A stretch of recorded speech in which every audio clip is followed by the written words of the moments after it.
Cô ơi, cho con xin phép là cô tên gì con, họ tên?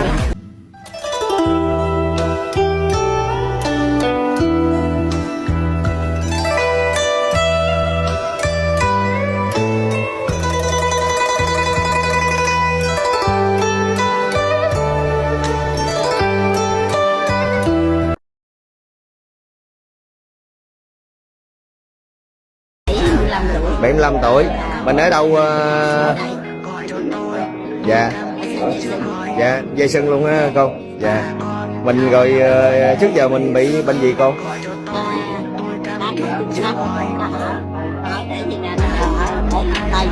Dạ. Cũng sống thắt lưng mình ha cô. Dạ, thắt lưng ha. Vô. Dạ, cô là bị trượt cuộc sống á. Dạ. Rồi cô được thầy chị mấy lần rồi cô?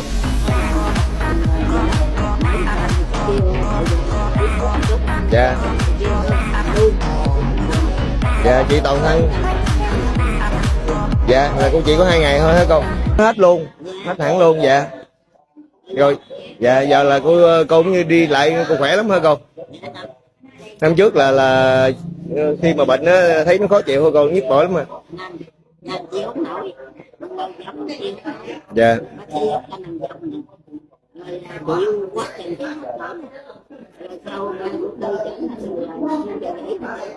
Dạ. Dạ. Dạ. Dạ.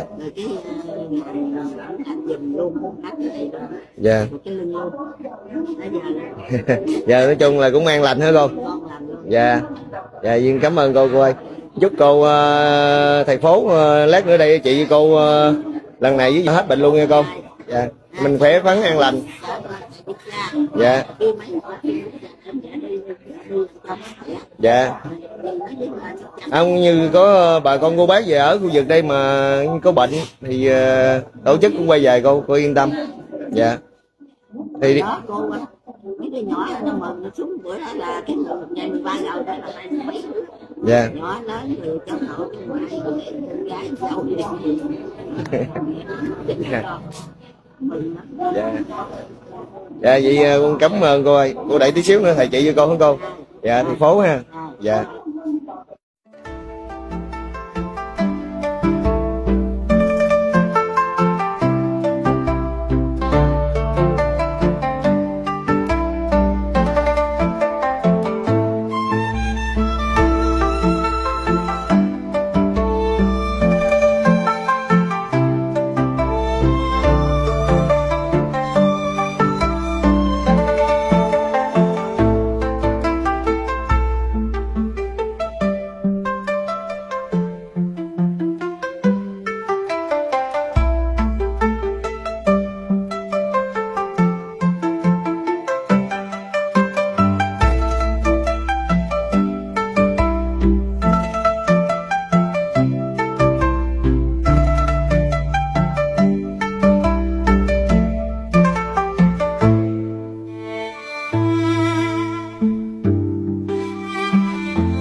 Thank you.